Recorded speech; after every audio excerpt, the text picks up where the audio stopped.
L'ombre numérique. Dans les profondeurs obscures de la toile, là où les frontières entre la réalité et le virtuel s'estompent, un pirate informatique opérait dans l'ombre.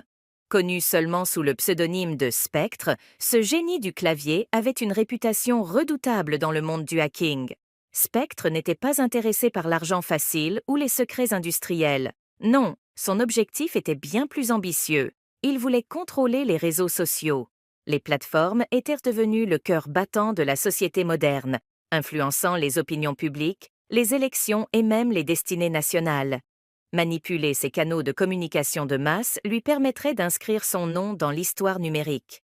Son premier coup d'éclat fut une infiltration massive sur une plateforme populaire.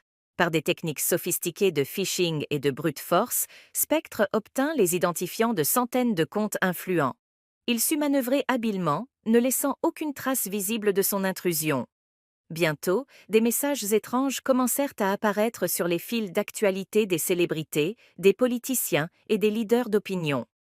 Des déclarations incendiaires, des fausses nouvelles, tout était orchestré pour semer le chaos. La panique se répandit rapidement. Les médias rapportèrent des cas de piratage massif, les gouvernements lancèrent des enquêtes, mais Spectre demeura insaisissable. Il continuait d'affiner ses méthodes, gagnant en audace et en notoriété. Chaque nouvelle intrusion était une démonstration de sa supériorité technique et de sa compréhension du comportement humain. Mais alors que Spectre atteignait les sommets de sa gloire numérique, une coalition internationale de spécialistes en cybersécurité se forma pour l'arrêter. Des mois de traque discrète aboutirent enfin à une piste concrète. À travers des serveurs anonymisés et des proxys cryptés, ils remontèrent jusqu'à un café Internet anonyme dans une petite ville isolée. Là, dans l'obscurité d'une cabine à peine éclairée par la lueur bleue d'un écran, Spectre tapotait avec fébrilité sur son clavier.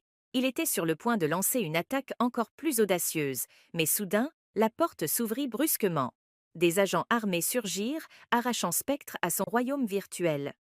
Le pirate fut condamné à des années de prison pour ses crimes numériques. Pourtant, son héritage perdura. Les réseaux sociaux devinrent plus vigilants, renforçant leur défense contre de telles attaques. Mais dans les recoins sombres d'Internet, d'autres hackers rêvaient de suivre les traces du légendaire Spectre, prêts à défier à nouveau les frontières du possible dans l'ombre numérique.